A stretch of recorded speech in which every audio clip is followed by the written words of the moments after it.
mystérieuse ne va pas tarder puisque c'est Delphine Garnier qui vient avec nous aujourd'hui pour nous parler d'astrologie chinoise. Astrologie chinoise. Le signe du mois. Avec Delphine Garnier. Alors, Mystery Lady. Comment allez-vous, Delphine? Ça va très bien, merci. Bonjour Serge. Bonjour. Bon, j'ai envie de m'amuser un petit peu, oui. Mais j'aime bien votre jingle quand même. Alors, est-ce qu'on en a fini? Ah oui, je rappelle à nos auditeurs que Delphine Garnier vient tous les mois nous parler un peu du signe du mois, parce que chez les Chinois, tous les mois, chaque mois a un signe, hein. C'est comme l'année, on est dans l'année du dragon. C'est ça, c'est l'énergie temporelle en fait. Quelle énergie nous traverse? Alors il y a l'énergie de l'année, hein.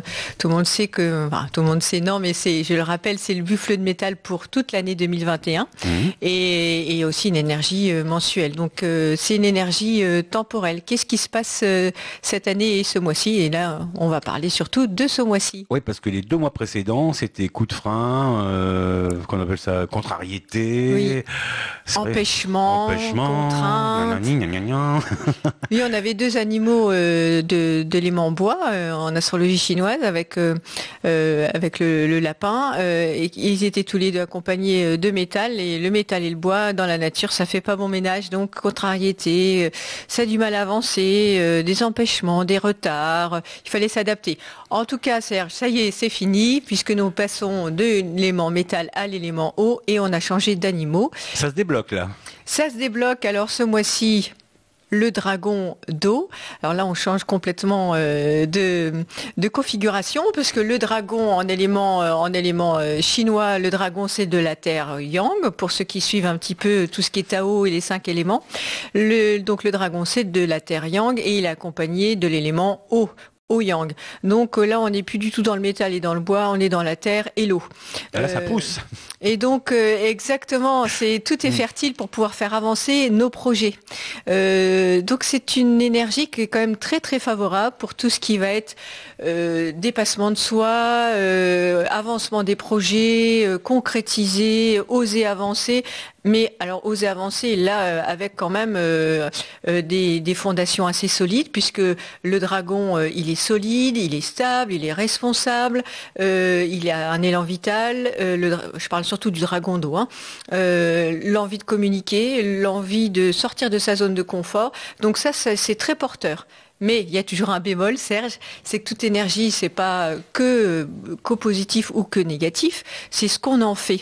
Et ce qui est important à retenir ce mois-ci, c'est que soit effectivement on utilise et on optimise cette énergie qui nous est proposée au mois d'avril avec le dragon d'eau, pour oser sortir et faire avancer tous ces projets, ou soit effectivement on fait.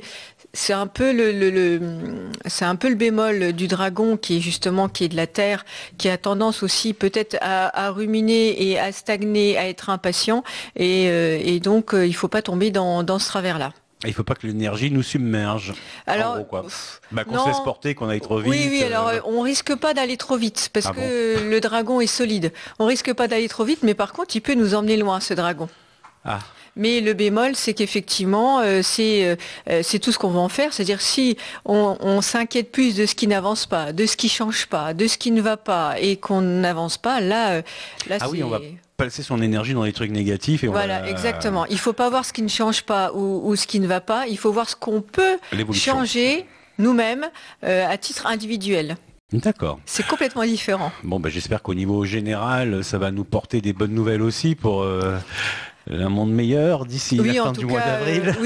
Oui, je pense que là, il y a quelque chose de solide qui s'installe, peut-être au niveau sociétal, au niveau énergie générale, puisque l'énergie temporelle, c'est général. Après, tout dépend de ce qu'on en fait, je l'ai déjà dit, mais il y a quand même quelque chose de solide qui se pose, mais avec une ouverture, puisque cette énergie du dragon d'eau est ouverte, c'est la communication, c'est quelque chose qui nous demande de bouger, en tout cas.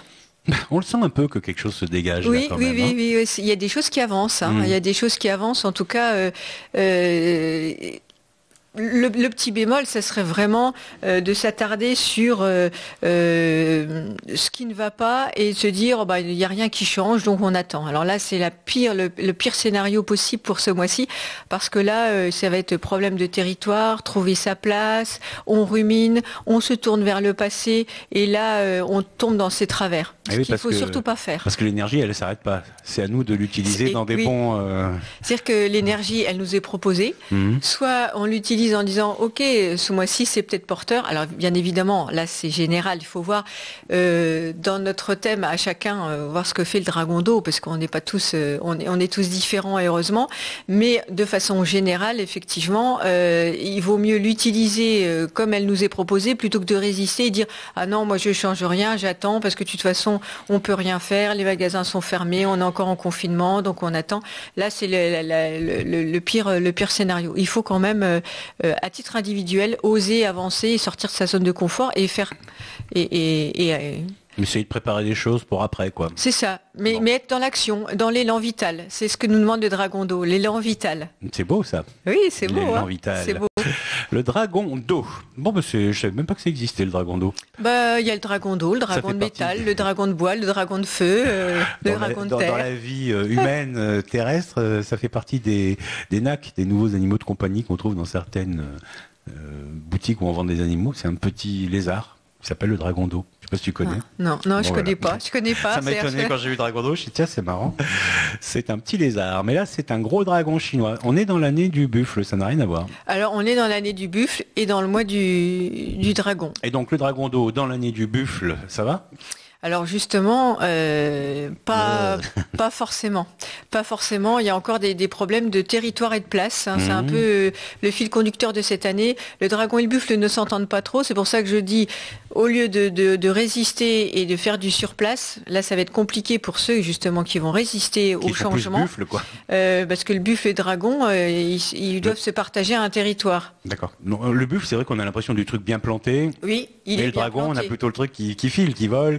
Non, pas du tout, parce qu'en astrologie chinoise, le dragon est très précieux. Il est sur sa montagne, il veille, il a un côté très esthète, très tranquille, en retrait du monde. Mais comme il est accompagné ce mois-ci d'eau, il y a quand même une ouverture. L'eau, symboliquement en astrologie chinoise, c'est la communication, le relationnel, les déplacements, la mobilité, l'envie de découvrir, de voyager. Donc il y a quand même une ouverture. C'est-à-dire que ce dragon ne reste pas dans sa grotte ni dans sa caverne. Il a quand même envie d'aller au contact des autres et dans le partage. Parce que l'eau, ça circule quand même. Parce que l'eau circule, exactement, Serge. Et ce dragon, ce n'est pas Smog caché dans son truc là-bas. Vous avez vu, non? C'était quoi? C'était le Seigneur des Anneaux, je sais plus quoi, Smog, le méchant dragon. Bon, c'est sympa. Voilà, c'est sympa. Et puis, c'est aussi le dernier animal du printemps en saison énergétique, puisque le dragon termine la saison du printemps.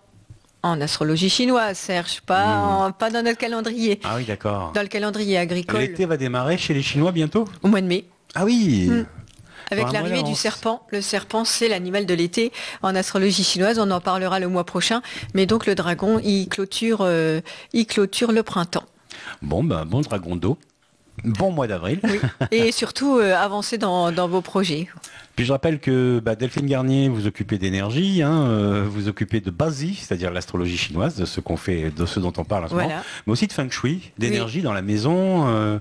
Puis alors avec le thème personnel chinois plus la maison, vous arrivez à faire quelque chose, non? Ah oui, alors je pense que ça marche comme ça. J'utilise les deux parce que il y a l'énergie de l'environnement, l'énergie de l'habitat et l'énergie de l'habitant.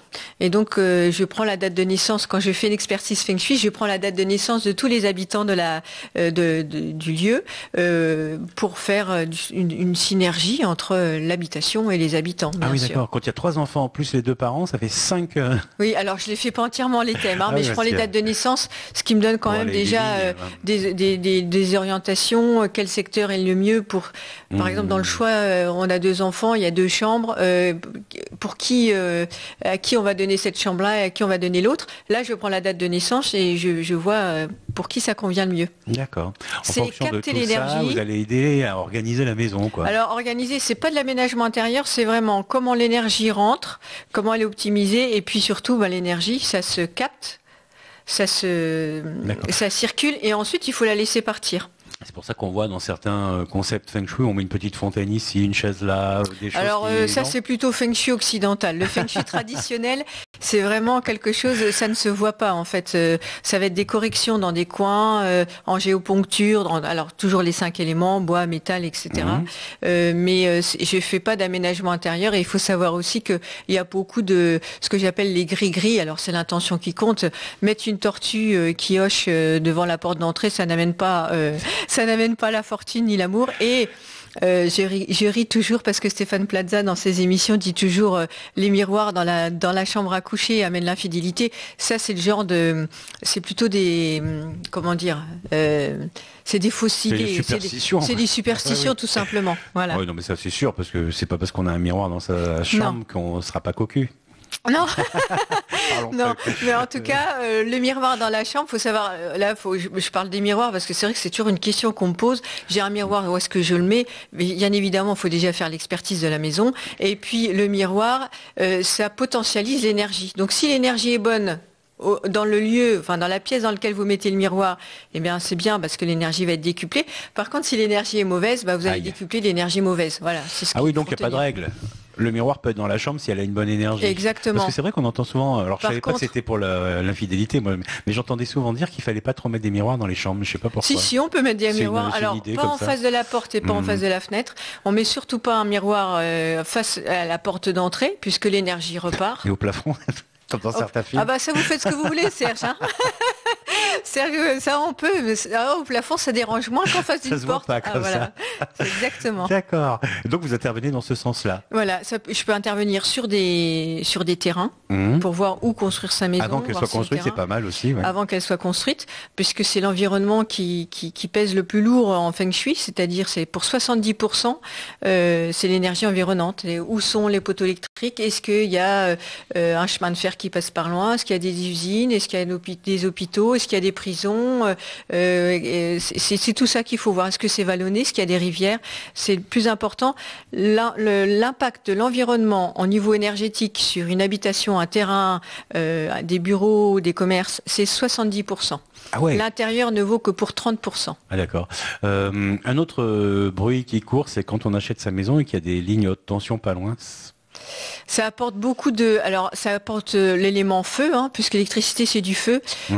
Peut y avoir alors c'est quand même pas terrible quand la ligne passe au-dessus de la maison. Ouais, ça apporte quand même beaucoup d'interférences. Et puis là, on a vraiment le feu, l'élément feu qui va être prégnant dans toute la maison énergétiquement parlant. D'accord. Donc après, il faut voir. On peut le compenser, ça, justement. On peut le compenser, on peut le corriger, parce que bien évidemment, je vais pas leur dire rasez votre maison ou habitez ailleurs, mais je vais apporter des corrections. C'est-à-dire que pour calmer le feu, je vais rajouter de l'eau, je vais drainer peut-être avec de la terre. Donc les éléments, c'est des choses qu'on peut faire. D'accord. Non, je pense à ça parce qu'au Pontet, c'est vrai qu'il y a tout un lotissement qui est traversé par des lignes comme ça. Oui. Attention, l'autre jour, je me disais, est-ce que dans ces maisons, les gens vivent bien ou est-ce qu'ils ont des Alors c'est électrique. C'est très électrique. On entend des fois même le bzzz. Alors non seulement il faut voir la maison, la répercussion de l'élément feu sur la maison, et puis il faut voir aussi l'énergie de chaque habitant, parce qu'il y en a, à mon avis, il y en a un sur une famille de 5 ou 6, il y en a peut-être un qui va vraiment lui prendre alors au niveau santé, au niveau santé, le feu c'est cœur, intestin, grêle. Donc s'il y en a un dans la famille qui va être très impacté par cet élément feu et qui est déjà faible au niveau santé, au niveau feu, c'est ça aussi, je vais regarder la santé, c'est lui qui va tout prendre. Et là, ce serait dommage. J'irai faire un sondage dans ce lotissement au Pontet pour voir. Voilà, on ira ensemble. On va aller faire un sondage feng shui. Ça m'a frappé, je me suis dit, c'est impressionnant parce que c'est gros quand même. On les voit, ces énormes piliers, les câbles. Je me suis dit, c'est marrant qu'il y ait un lotissement juste en dessous. Non, c'est pas feng shui du tout. Alors j'ai regardé d'après EDF, il faut 300 mètres, donc apparemment ils ont respecté les distances et tout ça, mais ça fait quand même, c'est un peu inquiétant. Delphine Garnier, donc on vous trouve sur www.delphine, le prénom, -du6 garnier.fr. Vous avez un numéro de téléphone si on veut vous contacter? 06 29 49 87 75. Merci. Rendez-vous le mois prochain. Merci Serge. Pour le serpent.